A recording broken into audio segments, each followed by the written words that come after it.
Habemos video. Ahora sí. Ahora sí. Buenos días, hola a todos. Esto es Ideas para Guayaquil. Nos encontramos en este momento conversando con el arquitecto Juan José Jamillo. Él nos va a comentar. De hecho, ¿sabes qué? Vamos a hacer algo interesante. Vamos a sacar esta silla y esta mesa de aquí para estar más cerquita.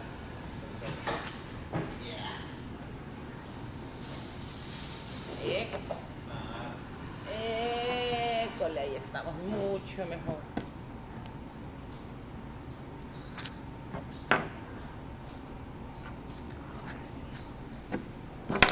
Bueno, si esto no es hacer periodismo ciudadano, no sé qué sería. Juan José, muchísimas gracias, bienvenido por estar aquí en Ideas para Guayaquil. Nos encontramos transmitiendo en vivo y queremos conversar contigo porque me llamó mucho la atención. Revisando las redes sociales, descubrí la vista urbana del día.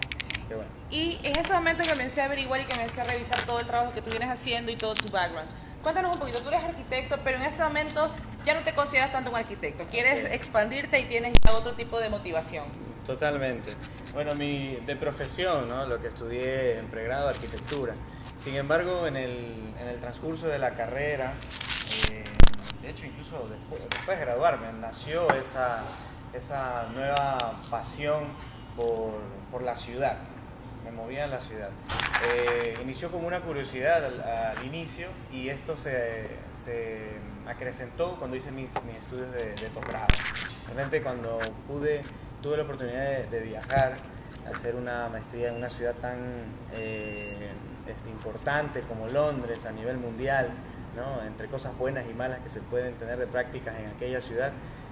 Sin embargo, el toparme con otros profesionales de otros países hizo que creciera más mi pasión por esos temas de la ciudad. Visitar ciudades allá, etcétera, viajar, ver lo que se están haciendo. Como dirían vulgarmente, cogiste mundo. Exacto, totalmente, el coger mundo, como se dice.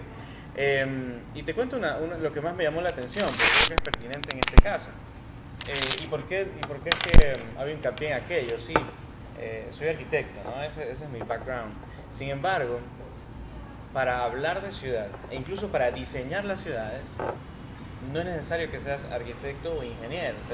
Históricamente, le hemos atribuido, o se han atribuido, el diseño de las ciudades, la construcción de las mismas únicamente a los arquitectos o los ingenieros, ¿no? Tenemos esa concepción, ¿no? Si quiero hablar de una planificación de la ciudad, necesito hablar con un arquitecto, o incluso si quiero diseñarla, que hablando de diseño sí lo puedes relacionar un poco más, ¿no? Sin embargo, fue de entrada ese cambio en el chip de que esto es un trabajo en conjunto.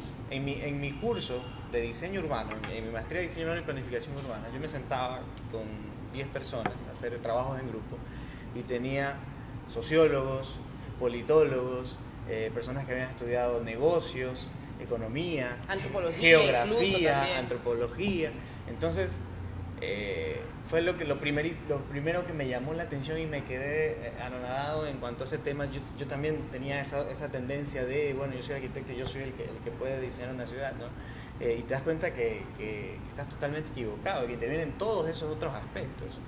Y luego aprendes que la planificación urbana ni siquiera es necesario que tengas una profesión. Planificación urbana la pueden hacer cualquier ciudadano. O sea, es más de lógica y sentido común, por decirlo así. Es más de lógica, sentido común, de experiencia.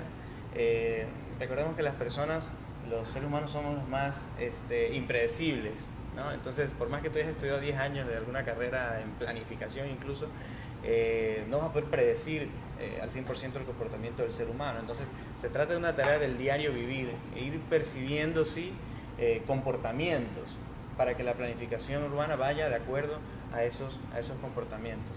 Hablemos un poco de Guayaquil. Guayaquil ha venido creciendo a pasos agigantados. ¿Cómo tú has visto el crecimiento de Guayaquil en los últimos 20 años? ¿Ha sido planificado o podría ser que fue un poco improvisado sobre la marcha? Bueno, ese es el problema de la planificación actualmente. Por lo general nos demoramos más en planificar que en lo que crecen las ciudades. Y no solo Guayaquil, a nivel mundial. Actualmente más del 50% de las personas del mundo viven en las ciudades. Estamos viviendo ya un mundo urbanizado. y vamos a hacer en el 2050 aproximadamente más del 70% de las personas vivirán en las ciudades. Entonces, mientras un grupo de profesionales, etcétera, junto con la ciudadanía, están haciendo el plan de la ciudad está creciendo, ¿no? Entonces no se puede parar ese crecimiento.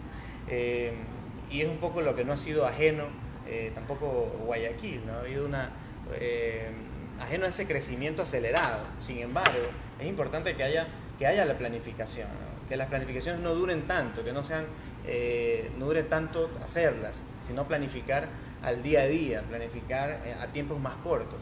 Eso es lo que ha faltado, considero que ha faltado en Guayaquil bastante, la planificación urbanística. No sabemos hacia dónde está creciendo nuestra ciudad y cómo está creciendo, ¿no?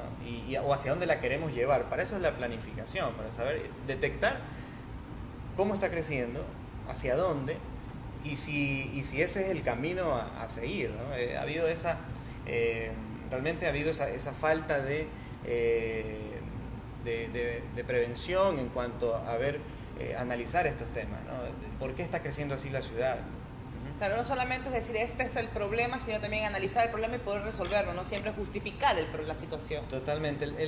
El tema es darle la importancia que se merece a la planificación. Muchas veces, y lo digo en general en el Ecuador, actualmente las leyes están hechas para que los gobiernos descentralizados, autónomos, planifiquen, les exigen que planifiquen, ¿no? Y los famosos POT, y ahora incluso planes de uso y gestión de suelo, de esta ley de uso y gestión de suelo que tiene cosas muy interesantes. Te piden que planifiques, pero a veces se queda como simplemente el cumplir con el requisito, ¿no? Un POT te lo arman en poco tiempo, claro, es una solamente serie de profesionales que saben hacerlo, lo pueden hacer y listo, pero el problema es que se queda ahí nada más, claro, como que cumplir el requisito. Se convierte en un proceso burocrático. Total. Y no tiene fondo. Totalmente, son pocos realmente los municipios que presentan una planificación y que la cumplen, que la socializan con la sociedad, que la gente sabe cómo está creciendo la ciudad, hacia dónde, cuál es el método que se está utilizando para este crecimiento, ¿no? Vamos a impulsar el crecimiento, la densificación de la ciudad, el crecimiento en altura, ese tipo de políticas no las conoce el ciudadano común, no participa de lo mismo. Entonces, lastimosamente, a pesar de que las leyes lo establecen, existen los mecanismos, no se está poniendo en práctica esta planificación. Guayaquil en los últimos 20 años, ¿cómo has visto su crecimiento y su planificación? ¿La has visto más social, la has visto más estética o la has visto más efectiva? Bueno, realmente lo que se ha visto en cortas polares es una falta de planificación. En general. En general, yo creería. O no se ha percibido. O sea, si la hay, no se ha percibido la misma, ¿no? Existe alguna razón de falta de integración entre los distintos sistemas, ¿no? Ahora, la planificación tiene que ser para ambos fines, ¿no? Puedes planificar los asentamientos informales o tratar de, ¿no? Es un problema bastante crítico, y te lo digo porque también como funcionario lo estoy viviendo esa realidad, pero también lo formal, ¿no? O sea, también el crecimiento formal, aquellas urbanizaciones, etcétera, tienen que entrar dentro de una misma dinámica, ¿no? Que haya algún sentido, alguna política bien clara de cómo estamos creciendo. Eso es un poco lo que considero ha faltado en Guayaquil. Nos ha ganado más el crecimiento de la ciudad, le ha ganado muchísimo más a lo que se ha podido planificar, ¿no? Y precisamente es lo que en estos momentos estamos necesitando, ¿no? Necesitamos que se hable de esos temas, ¿no? O sea, Guayaquil se ha quedado rezagado en torno a planificar en función del crecimiento que ha tenido la ciudad, y eso es lo que ha generado problemáticas que han marcado realmente la vida de muchas personas. Totalmente. También, por ejemplo, Se habla mucho también en Guayaquil de la función de que se planifica en torno a intereses económicos. Eso es, si bien es cierto, no es un tema que alguien puede comprobar, dice yo tengo pruebas de esto, pero se siente dentro de la gente. O sea, hay muchas personas que lo comentan y no es que, sabemos que igual hay encuestas y todo eso, pero si tú te trepas en un taxi, te lo comenta el taxista, ¿sí me cachas? Es en el sentir popular. ¿Tú qué opinas de este aspecto? Por ejemplo, dicen que se desvía el tráfico hacia cierta calle porque hay intereses económicos de por medio, de la gente que son dueños de los terrenos, para que suba la plusvalía. ¿Tú qué opinas de ese aspecto? Bueno, ese aspecto se puede dar en muchísimas ciudades y tiene mucho que ver con la planificación. Es el riesgo que corres muchas veces también al planificar. Entonces ahí es donde hay que pulir los mecanismos. Por ejemplo, una planificación como la de Guayaquil es tipo zonificación, ¿no? Es tipo de zonificar. Es decir, en este sector va a haber lo industrial. Aquí esto va a ser residencial, comercial. Por acá equipamientos de cierto tipo, ¿no? Entonces estás zonificando. ¿Cuál es el riesgo que corres al hacer aquello? Es precisamente la especulación. Por eso es que hay que aplicar algún tipo de control, etcétera, mecanismos que permitan controlar aquello. Porque al tú decir una zona es urbana, automáticamente el siguiente día, o incluso si ya lo sabes con anticipación, antes de eso ya la tierra ya está costando como si fuese tierra urbana.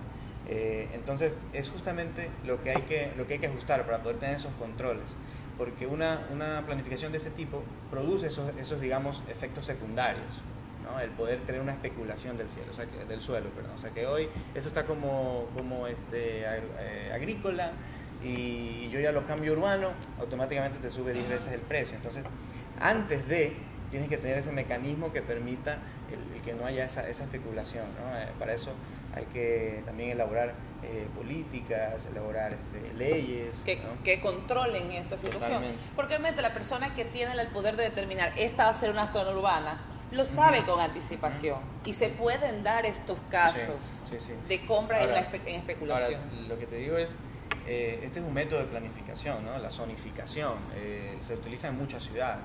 Ahora, el tema es el poderlo controlar, hay que tener ese mecanismo y eso es lo que hay que trabajar, lo que hay que exigir, ¿no? Que haya un mecanismo que se pueda controlar aquello. Recordamos hace algún tiempo había esta famosa ley tan polémica, ¿no? Que se creó, etcétera, el de la ley de la plusvalía. Es un tema que hay que reevaluarlo, ¿no? Porque no del todo era negativo en la ley. De hecho, lo recaudado de la misma, lo positivo era que iba para los GATS municipales, para que puedan ellos aplicar dentro de la misma ciudad redes de alcantarillado, mejorar el espacio público, etc. Se usa en algunos países, en Brasil, en México, el tema de recaudar esa plusvalía y traducirlo en obra pública. Claro, realmente ahí se jugó la carta de la política en torno a esa ley de plusvalía. Totalmente.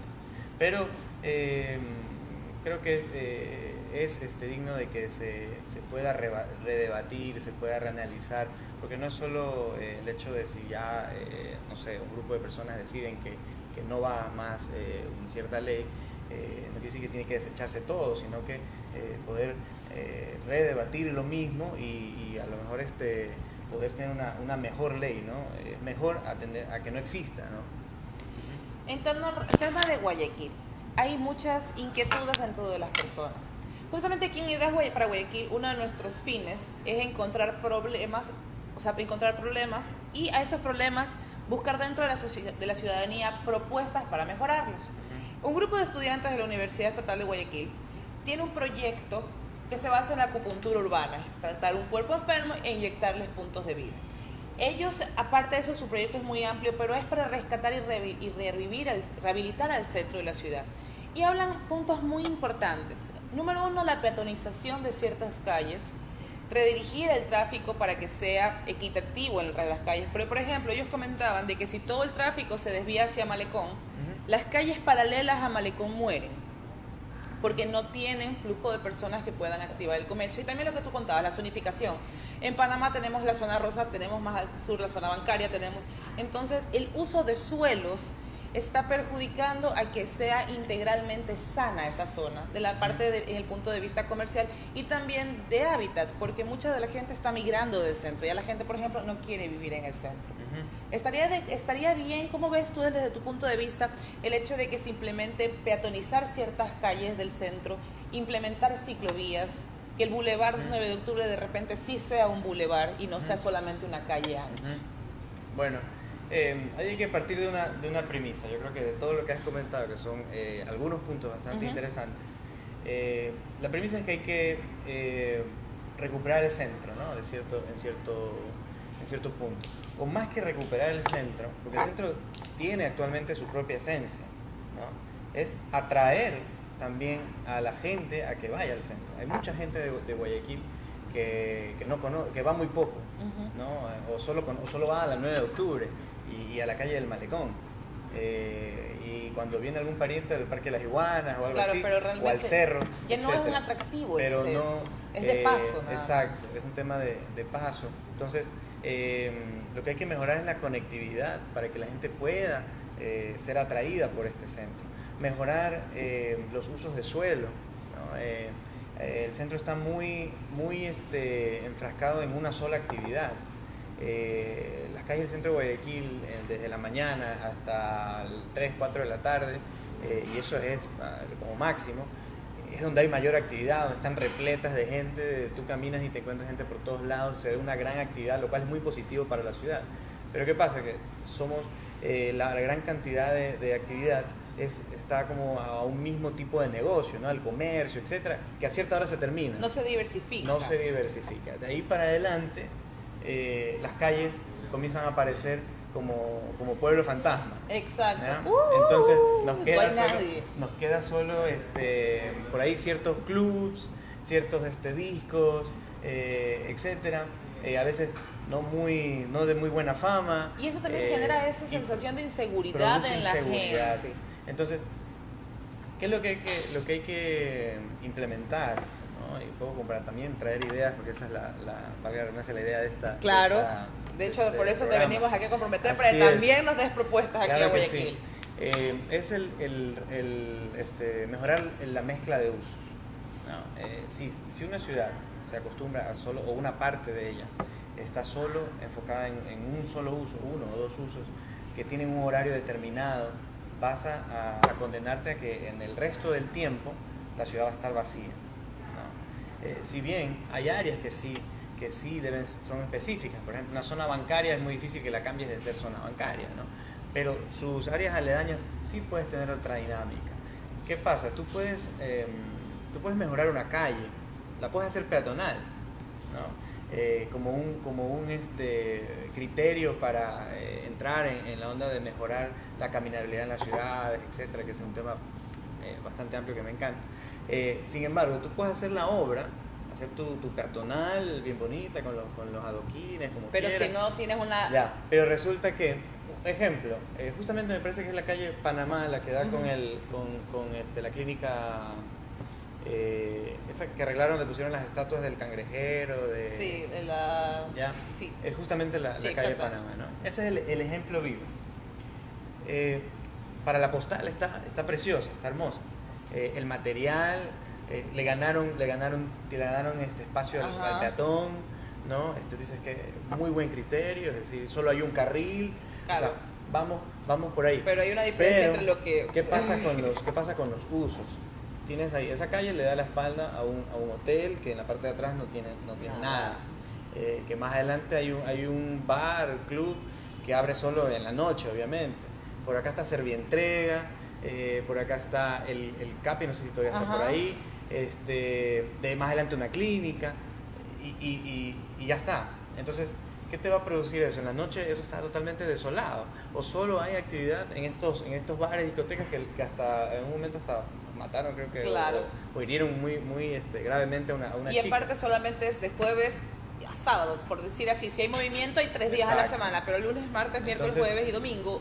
Ahí es donde entra la planificación urbana, para que no suceda que haga una inversión de una obra que se ve bonita, que aplica para los temas de peatonización, etcétera, pero si no lo combino con políticas que permitan una mezcla del uso del suelo en el sitio, donde yo tenga actividades durante todo el día, ¿no? En las mañanas tengo a las personas que tienen, dan desayunos, que tienen florerías, que tienen, no sé, ¿no? En las tardes están haciendo almuerzos, también hay negocios de venta de artículos varios, qué sé yo, y en las noches tengo cafetines junto con barcitos, con restaurantes. Claro. Entonces vas produciendo que la gente quiera caminar por ahí, porque tú le puedes hacer la vía para que sea linda para caminar, pero si no hay actividades alrededor, va a ser un desperdicio. Claro, me decían, por ejemplo, estos chicos de la universidad que, por ejemplo, hacer actividades culturales en esa zona, que realmente se ve muy linda. Por ejemplo, si tú haces una actividad cultural, qué sé yo, a las 6 de la tarde,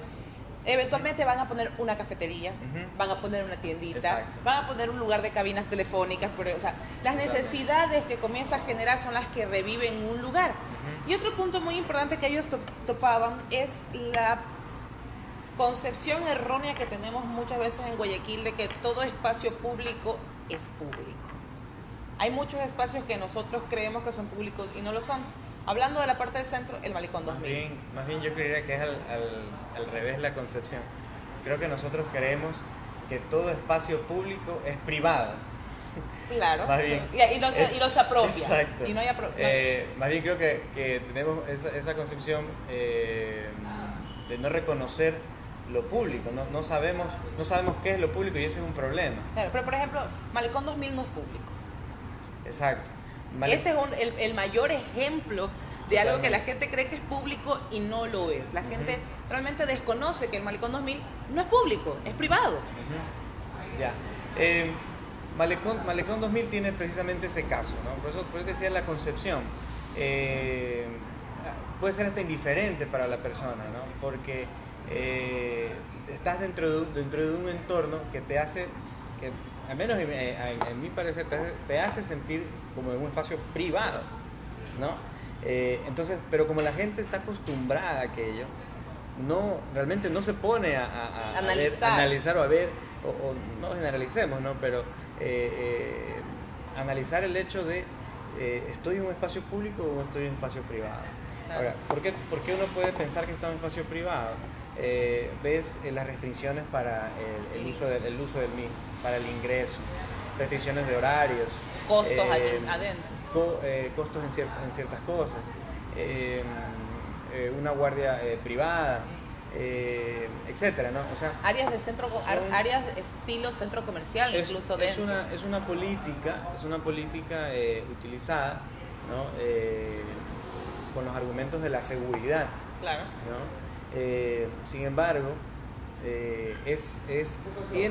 todo espacio público tiene que denotarse de esa manera. Es decir, lo importante es que tú puedas reconocer qué es público y qué es privado. Entonces, que la gente pueda saber que el malecón es público, que es un espacio público. ¿Pero es público o es privado? ¿Cuál es la realidad? Porque Fundación Malecón 2000 no es una entidad pública, es privada. Así es. Y ellos son los que rigen a Malecón 2000.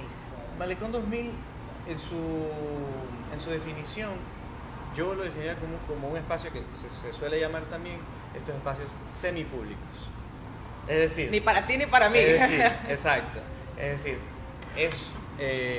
por ser es un espacio público en definición, digamos, ¿no? Es para todos. Sin embargo, en la práctica no es público. Ok, ¿No? Vamos a ubicarnos un poquito mejor porque la batería casi muere de nuestra super cámara de comunicación. Ajá. Okay. ¿Puedo conectar aquí, por favor? Sí. Ya. Y este debate es muy, muy interesante. Listo. Porque aquí juegan dos cosas. Ya.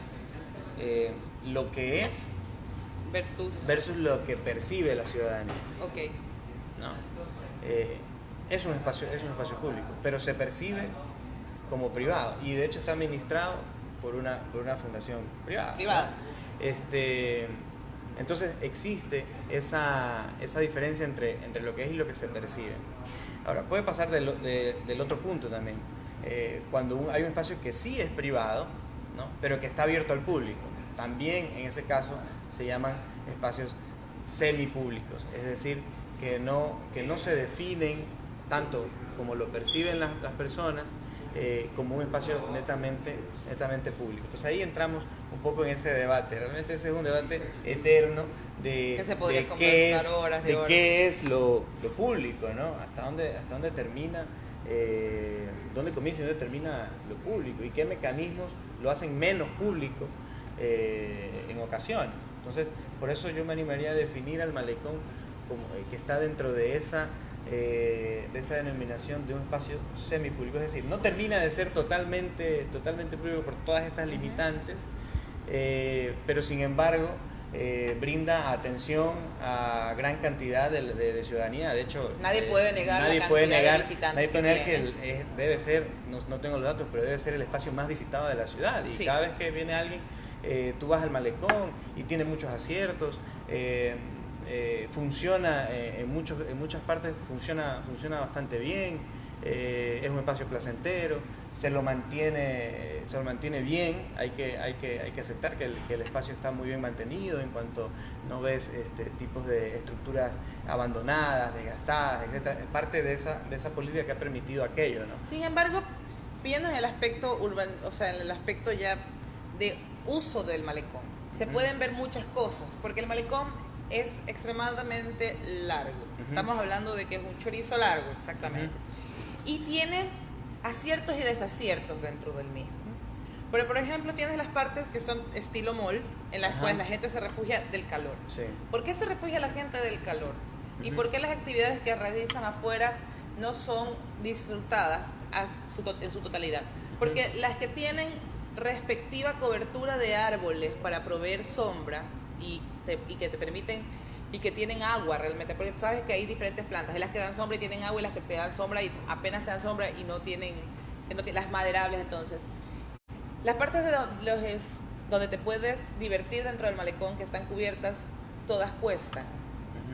Y donde no, que son por ejemplo las partes donde caminas por el malecón, te calcinas al mediodía, te calcinas. No ha sido bien planificado, por decirlo así, el hecho de que la gente va a caminar por el malecón.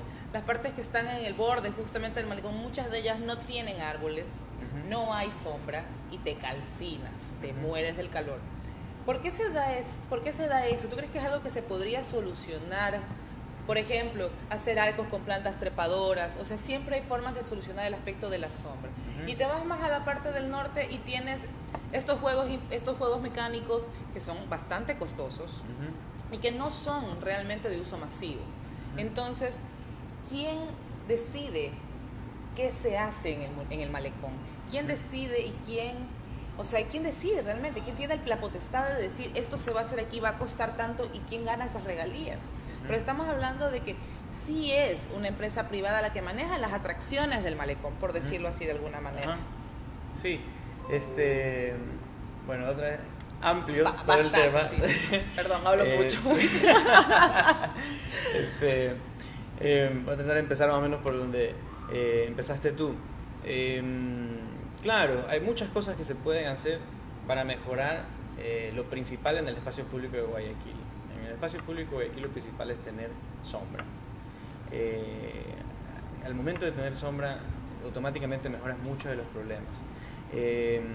Si la creas de una forma en que también puedas refrescar el aire, o sea, ya metiste un golazo. Claro. Entonces, obviamente en el malecón hay muchos espacios en los que hay que aplicar estos criterios para generar más sombra y generar más mejor aire, etcétera, a pesar de que estamos ahí arriba en el claro, o sea, río nadie Guayas, dice que no vaya a haber etcétera, calor, ¿no? Sino que también cubrir las zonas. Entonces, se puede mejorar muchísimo aquello, pero es algo que hay que aplicarlo en toda la ciudad, ¿no? Es algo, eso tiene que ser una política pública de los administradores de la ciudad, ¿no?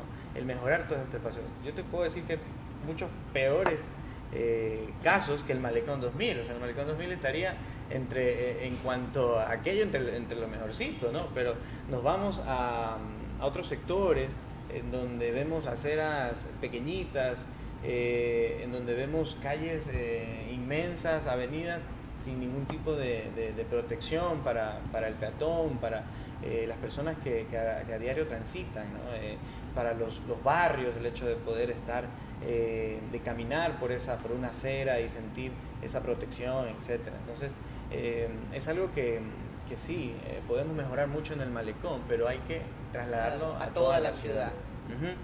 Y en el aspecto de las actividades que se realizan dentro claro, del... algo que está claro es que por esa falta de percepción como espacio público y por la política de administración actual, ¿no? De una política de privatizar las áreas del malecón, es lo que no permite tampoco que sea la gente la que tenga la decisión, digamos, o al menos la participación entre lo que se va a hacer en este espacio, ¿no? O sea, premisa clara es que no es la ciudadanía quien lo está decidiendo, ¿no? Ese aspecto se puede mejorar bastante y hay que mejorarlo, pero también tiene que ir de parte y parte, de la administración y de la gente. Hablábamos un poco fuera de cámara de como sentir de letargo, un poco del ciudadano guayaquileño, que no se siente o no se incluye dentro de la ciudad. Se ha vuelto conformista. Así es. Me parece que es una buena forma de catalogarlo, porque no es algo negativo. No. Es sencillamente que se acostumbró a una forma. O sea, entramos en una especie de confort. Exacto. ¿No? Cada quien está o le da igual a cómo están las cosas. Estás medianamente bien y realmente exacto, no ves lo que está mal. Pero cuando te pasa eso, es importante y que bueno, con medios o espacios como estos, en donde podemos abrir un poco el horizonte de lo que estamos acostumbrados. Cuando te enseñan algo distinto de lo que estabas acostumbrado, realmente es un shock para ti. Lo contaba al inicio. Yo estaba acostumbrado y yo pensé encontrarme en mi maestría a puros arquitectos, ingenieros y sabiondos del diseño, ¿no? Sin embargo, me encontré con una serie de otros profesionales que debatían temas de los que yo no sabía casi nada. Entonces me enriquecía de aquello y se me abrieron los ojos y se me abrió la mente a pensar en la ciudad. Entonces, si a los ciudadanos comenzamos también a instruirles esta curiosidad, esta determinación por qué es lo público y saber que lo público es de ellos y que lo pueden utilizar, comenzamos a despertar esa curiosidad y quizás esa apropiación del espacio. Pero por ejemplo, yo soy pintora, pongo el ejemplo, soy pintora y tengo 3 cuadros. Yo no los puedo ir a poner en el malecón. No, seguramente tienen que pedir Te tengo que pedir permiso y si quiero ir a hacerlo, si quiero apropiarme del espacio público, me van a sacar. Eso es algo que realmente pasa. ¿Tú crees que está correcto ese tipo de política o crees que se podría mejorar? Esas políticas seguramente hay que mejorarlas. Hay que ir entregando la ciudad a los ciudadanos. Y a la par, los ciudadanos reclamando su ciudad. Si no suceden estas dos cosas, no nos adueñaremos de nuestro espacio público. De lado y lado tienen que mejorarse. Tienen que irse aminorando esas prácticas, ¿no? De manera que la ciudadanía pueda incluirse y pueda aprovechar al 100% el espacio público. Es decir, yo sentarme en una banqueta y, como tú dices, ponerme a dibujar o poner un cuadro, etcétera, en el espacio público debería ser totalmente libre, ¿no? Claro. Viable.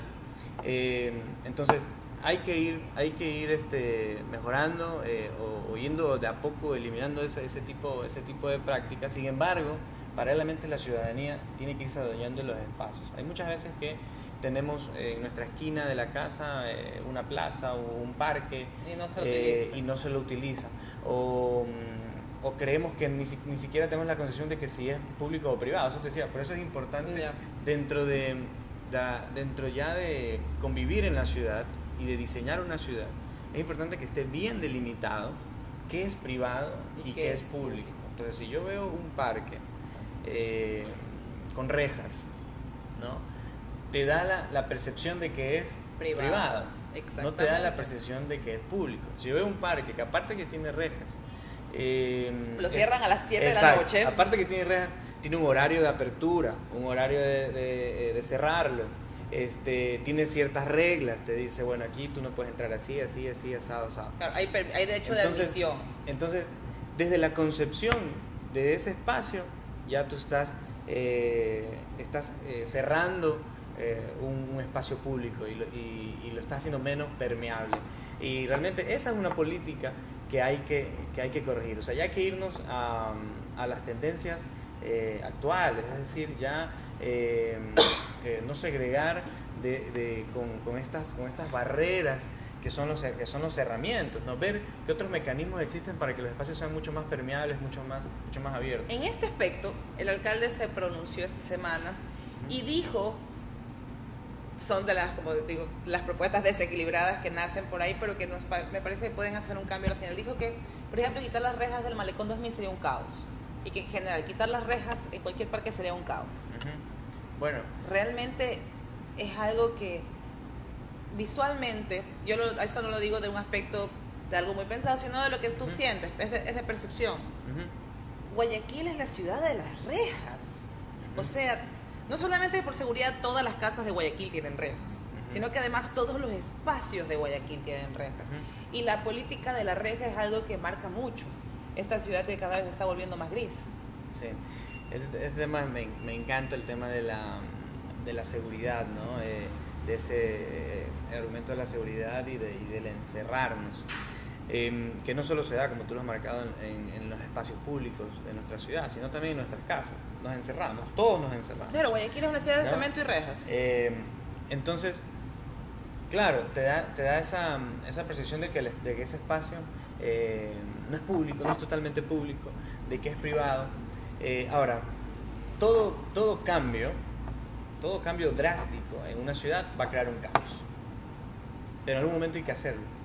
O sea, el caos no es malo. Hace 40 años, cuando en Copenhague decidieron peatonizar el centro de Copenhague, o muchas calles de Copenhague, fue un caos total, ¿no? Carros, gente, la mayoría de la gente opuesta, ¿no? La mayoría de la gente se oponía, comerciantes, etcétera, diciendo que van a afectar a sus negocios, que esto es una locura, etcétera.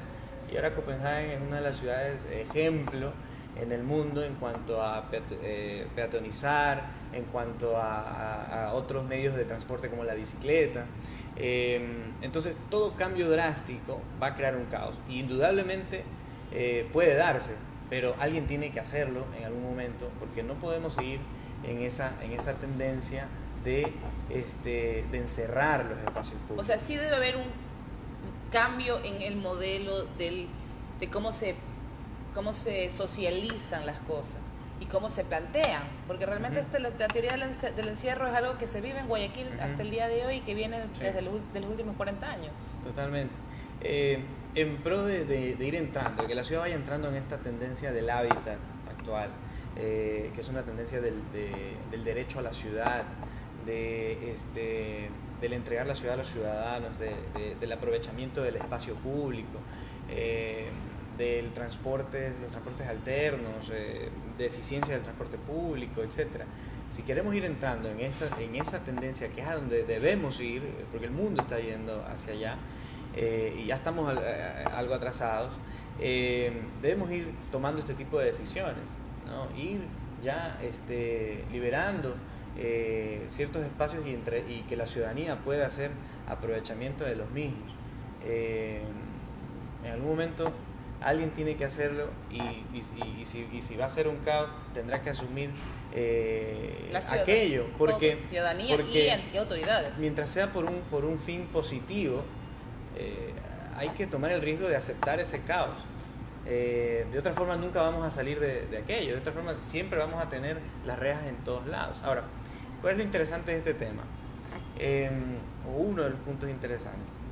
Al poner la reja, yo estoy pensando en mi seguridad, ¿no? Si yo pongo la reja del malecón, estoy pensando en la seguridad, por decirlo así, de la gente que está dentro del malecón. ¿No? Cuando yo pongo mi cerramiento en mi casa, cuando pongo el cerramiento en mi casa, estoy pensando en mi seguridad, ¿no? Yo pongo un muro porque yo quiero estar protegido. ¿Y qué pasa con la seguridad de la calle afuera de ese muro? ¿no? ¿Qué pasa con la seguridad de la calle afuera de la reja del malecón? Entonces, es un criterio que, si bien busca la seguridad, está produciendo mayor inseguridad. ¿Qué pasa? Yo tengo aquí un muro y aquí está mi casa, ¿no? Tengo acá otro muro, como pasa en muchos barrios de Guayaquil, cerramiento, mi casa, y la calle queda totalmente desolada. Actualmente, muchos barrios de Guayaquil, es peligrosísimo tener tu carro parqueado fuera de la casa. Porque te roban el cerebro del carro, te roban lo que pueden. Te roban todo. Yo vivo en Alborada y a mí me han robado infinidad de veces. No a mí cuando voy caminando, sino cuando los carros es lo que más corren peligro. Entonces me han robado 3, 4 veces llevándose el cerebro, las cosas, que la gente opta ya por encerrarse aún más, ¿no? El tercer cerramiento ya. Los carros ya todos ingresarlos a las casas o buscarse un lugar donde parquear, pero y no se diga a las personas. O sea, esto del enrejamiento es una fórmula un tanto egoísta. Así es. O sea, es un mecanismo que lo tomamos para nuestra protección, pero sin pensar en la protección del exterior. Y sin saberlo, estamos creando más inseguridad. Porque esa calle se vuelve una calle desolada. Si ahí te pasa algo a las 10 de la mañana, nadie se enteró, porque tienes el muro que no te deja ver. Claro. ¿No? Si te robaron, si te violaron, 12 del día, nadie vio, porque ¿quién te puede ver si tienes un muro? Claro. Entonces, ahí lo importante, y ese es un criterio de diseño urbanístico que se llama tener ojos en la calle, ¿ya? Es importante el tener ojos en la calle, porque nosotros somos los propios guardianes de la calle. Mientras más tengamos transparencia hacia la calle, la volvemos más segura, porque estamos nosotros mismos recautelando la seguridad del sitio. Y es distinto que alguien realice un acto violento, delictivo, etcétera, en una calle donde sabe que no lo va a ver nadie, a una calle donde sabe que tiene una veintena de ojos observándolo, claro, ¿no? Entonces, la medicina termina siendo peor que la enfermedad. Ahora, ¿qué pasa en el malecón? De igual manera, tengo la reja, ¿no? ¿Quién quiere caminar por esa acerita entre la reja y la calle? El medio metro de acera, una parte. Entonces, nadie. Ahora, la reja no crea una relación con la otra parte de la calle. O sea, la calle se queda como que a medias. Exacto. ¿No? Una cosa es el lado al frente de la reja, que para variar no tiene gran cantidad de mezcla de usos de suelo, y del otro lado tengo una reja. Entonces se vuelve una calle por la que casi nadie quiere caminar, muy poco apetecible para caminar por allí. Pero la gente que la tiene que utilizar, porque hay cosas que... Y allí han sucedido algunos robos. Eso también te iba a decir. La acerita que está al pie de la reja es utilizada por la gente que tiene que movilizarse a coger bus. O sea, es por la gente que no entra al malecón, sino que aún tiene que utilizar esa vía.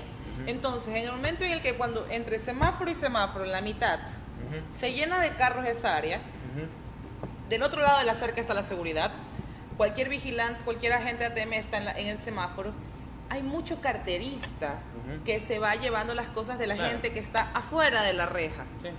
O sea, es lo que justamente el caso que tú estás comentando. Entonces, la medicina termina siendo peor, ¿no? Por crear seguridad adentro, me olvido de la seguridad de afuera. Entonces, lo que hay que procurar más bien es una mejor conexión entre la ciudad. Esa calle la calle Malecón queda totalmente desconectada. O sea, ahí hay tres cosas. Hay el lado del frente, los edificios, eso es una cosa. La calle, otra cosa. Y el malecón, otra cosa. Pero no hay una conexión entre esos tres elementos.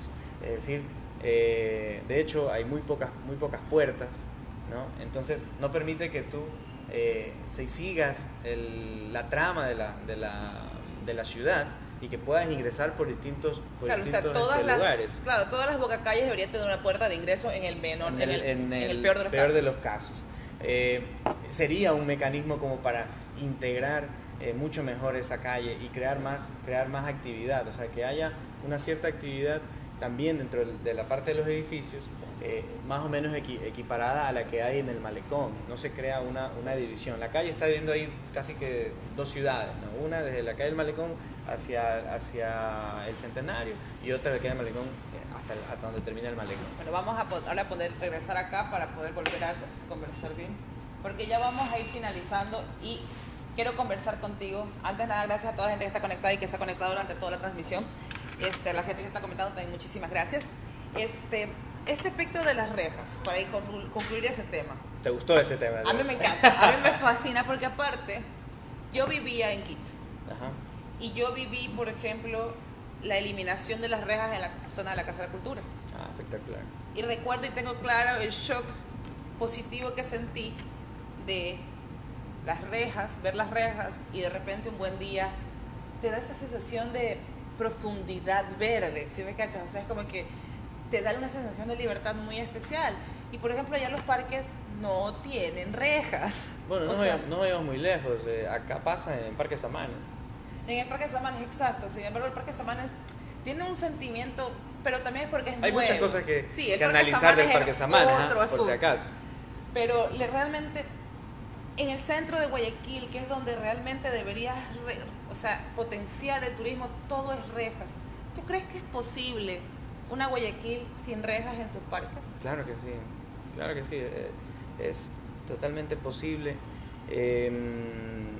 Va a ser, puede que sea en un momento problemático, no podemos desconocer que va a haber un caos en ese momento. el gran problema, pero realmente las rejas vienen a ser una píldora, ¿no?, para la enfermedad, pero no es ni de cerca la cura. La cura tiene que ir por otro lado. ¿Cuál es uno de los mayores problemas? Los temas delictivos, los temas de la gran cantidad de personas sin casa que también existen en el centro de Guayaquil, ¿no? Aquellas personas que duermen o pernoctan en los espacios públicos. Pueden ser una de las preocupaciones para quien esté haciendo las veces en estos momentos de las autoridades, ¿no? Del por qué quizás no retirar las rejas, etcétera. Siempre se argumenta por temas de seguridad, ¿no? Sin embargo, está comprobado mundialmente que mientras más activo sea un lugar, mientras más mezclas de actividades tengas en un espacio público, mientras tengas, qué sé yo, los niñitos lo utilizan en el recreo porque hay una escuela cerca, lo utilizan para tal actividad. Luego hay una fundación que hace tal actividad en las tardes, a las 5 o 6 de la tarde la gente que trabaja lo utiliza para hacer un almuerzo al aire libre, los viejitos lo utilizan tal. Entonces, mientras más tengas más actividades adicionales a la que fue hecho el espacio, se va a hacer mucho más seguro y por ende solucionas el problema de la seguridad. Entonces termina siendo lo inverso, ¿no? Mientras retirar las rejas puede eliminar el problema de la delincuencia. Las rejas, puede hacer al espacio más seguro de lo que ahora es. Perfecto. Y decir, la razón por la que yo me acerqué hacia ti a conversar fue por algo que tú llamas la vista urbana del día. Me parece una iniciativa chéverísima. Yo que tengo una iniciativa también de redes sociales que realmente el periodismo y la comunicación están yendo hacia allá también. ¿Cómo nace en ti la idea de la vista urbana del día? Bueno, realmente nació a partir de que regresé de mis estudios de maestría en la ciudad de Londres. Vine con todo recargado de energía, recargado de ganas de cambiar en algo la ciudad, y sabiendo que no es algo que lo puedo hacer yo solo, sino más bien de transmitir los conocimientos que pude haber adquirido y que sigo interesado en investigar mucho más, en estudiar, pero sobre todo en transmitirle a la gente de que hay que cambiar la perspectiva en la que vivimos y en la que vemos la ciudad. La vemos desde una perspectiva de que quienes deciden en la ciudad son simplemente las autoridades y eso hay que acatarlo a rajatabla, ¿no? Y no nos adueñamos de nuestra ciudad. Ahora, muchas veces la vemos desde la perspectiva del automóvil, ¿no? Y cuando ya te acostumbras, etcétera, y es tu modo de vida, y sobre todo cuando la ciudad también está diseñada para aquello, te olvidas de conocer tu ciudad, ¿no? Entonces, cuando estuve estudiando allá, obviamente me transporté siempre en transporte público, a pie, porque es una ciudad que te da todas las facilidades para hacerlo, claro, ¿no? Ahí hay muchos aspectos que permiten que se haga eso. Entonces, comencé a recorrer la ciudad y dije, bueno, voy a disminuir mi uso del auto. Yo cuando me fui tenía mi carro y ahora lo sigo teniendo. Entonces, bueno, voy a disminuir el uso de mi auto y voy a tratar de recorrer la ciudad más caminando y en transporte público. Entonces comencé a utilizar más la metrovía, más los buses, algo de lo que yo me había totalmente olvidado, porque cuando estudié a cierto ya punto de la carrera comencé a utilizar auto y me olvidé totalmente de caminar la ciudad. Entonces regresé con todas esas ganas y lo hice, mientras que emprendía también otras cosas, como este espacio en el que estamos actualmente. Comencé a caminar la ciudad, a recorrerla por transporte público y a ver esos rincones de la misma que nos dan ciertas lecciones, porque realmente tenemos que aspirar a una ciudad mucho más humana. Las mismas autoridades lo han aceptado. Más del 60% de la población de Guayaquil se transporta mediante o transporte público o a pie.